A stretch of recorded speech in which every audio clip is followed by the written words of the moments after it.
saya Far Mustafa Tamsibila. Nama saya Florenisa Pramuswani. Nama saya Peri Sari. Nama saya Hajimah Muhammad. Nama saya Ida Fadila Maulina. Nama saya Fitro Gabrieldo. Di sini kami akan membahas tentang struktur anatomi manusia. Tulang menjadi bagian dari sistem muskuloskeletal atau gerak bekerja sama dengan otot, tendon, ligamen, serta jaringan lunak untuk menopang berat badan dan membantu pergerakan tubuh. Dalam anatomi tubuh, tulang manusia menyumbang sekitar 20% dari berat badan yang terdiri dari lebih dari ratusan susunan tulang. Ada 4 fungsi utama jaringan tulang. Fungsi pertama, fungsi mekanik, sebagai penyongkong tubuh dan tempat melekat jaringan otot untuk pergerakan. Fungsi kedua, fungsi protektif, melindungi berbagai alat vital dalam tubuh dan juga sumsum tulang belakang. Fungsi ketiga, fungsi metabolik, sebagai cadangan dan tempat metabolisme sebagai mineral yang penting. Fungsi keempat, fungsi hemopoietik, berlangsungnya proses pembentukan dan perkembangan sel darah. Tulang tengkorak. Tulang tengkorak manusia terdiri atas 22 bagian yang membentuk struktur kepala dan wajah. Sebanyak 8 bagian tulang tengkorak berfungsi untuk membantu melindungi otak, sedangkan 14 bagian lainnya lokasinya berada pada bagian depan tengkorak dan berfungsi untuk membentuk wajah manusia. Tulang rusuk dan tulang dada. Tulang rusuk dan tulang dada adalah bagian dari sistem rangka yang berfungsi melindungi organ jantung dan paru-paru. Jantung dan paru-paru adalah organ tubuh yang vital. Oleh sebab itu, keberadaan tulang rusuk dan tulang dada juga sangat vital. Lalu, tulang dada digolongkan sebagai tulang pipi berdasarkan bentuknya. Letak tulang ini ada di bagian tengah dada.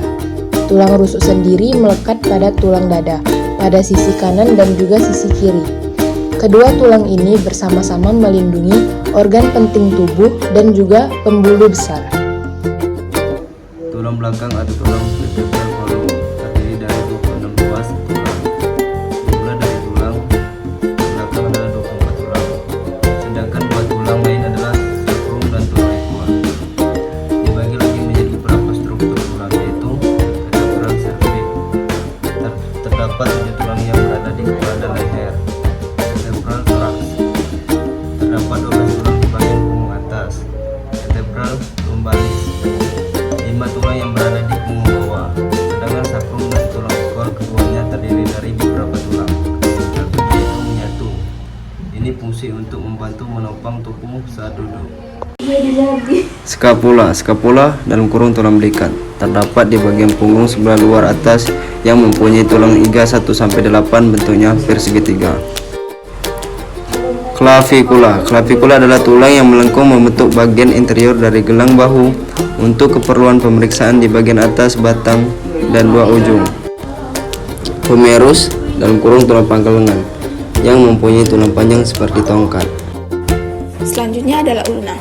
Ulna merupakan sebuah tulang pipa yang mempunyai sebuah batang dan 2 ujung tulang itu adalah tulang sebelah medial dari lengan bawah dan lebih panjang dari radius. Kepala ulna berada di sebelah ujung bawah. Radius. Radius adalah tulang di sisi lateral lengan bawah. Merupakan tulang pipa dengan sebuah batang dan 2 ujung dan lebih pendek daripada ulna. Di daerah proksimal, radius berartikulasi dengan ulna, sehingga memungkinkan terjadinya gerak pronasi dan supinasi.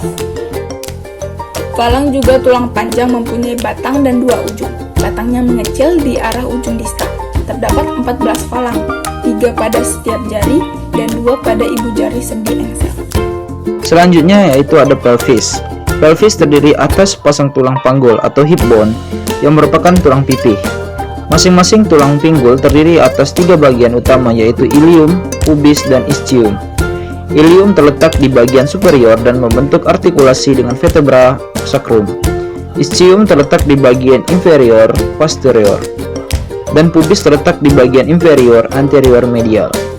Bagian ujung ilium disebut sebagai puncak iliad atau iliad crest. Pertemuan antara pubis dari pinggul kiri dan pinggul kanan disebut symphysis pubis. Femur. Femur merupakan tulang betis yang di bagian proksimal berartikulasi dengan pelvis dan di bagian distal berartikulasi dengan tibia melalui condyles. Fibula. Fibula merupakan tulang tungkai bawah yang letaknya lebih lateral dibanding dengan tibia. Di bagian proksimal, fibula berartikulasi dengan tibia, sedangkan di bagian distal, fibula membentuk malleolus lateral dan fascies untuk artikulasi dengan tulang-tulang tarsal. Tibia. Tibia atau tulang kering merupakan kerangka yang utama dari tungkai bawah dan terletak medial dari fibula atau tulang betis. Tibia adalah tulang pipa dengan sebuah batang dan 2 ujung. Selanjutnya tarsal. Tarsal merupakan 7 tulang yang membentuk artikulasi dengan fibula dan tibia di proksimal dan dengan metatarsal di distal. Terdapat 7 tulang tarsal yaitu calcaneus, talus, cuboid, naviculus, dan cuneiform 1, 2, 3. Calcaneus berperan sebagai tulang penyangga berdiri. Selanjutnya metatarsal dan phalanx. Metatarsal merupakan 5 tulang yang berartikulasi dengan tarsal di proksimal dan dengan tulang phalanx di distal. Khusus di tulang metatarsal 1 atau ibu jaring terdapat 2 tulang sesamoid. Selanjutnya phalanx. Phalanx merupakan tulang jari-jari kaki. Terdapat 2 tulang phalanx di ibu jari dan 3 phalanx di masing-masing jari sisanya. Karena tidak ada sendi pelana, jadi ibu jari kaki menyebabkan jari tersebut tidak sefleksibel ibu jari tangan. Sekian dari pembahasan kami dari kelompok 3, kami akhiri. Wassalamualaikum warahmatullahi wabarakatuh.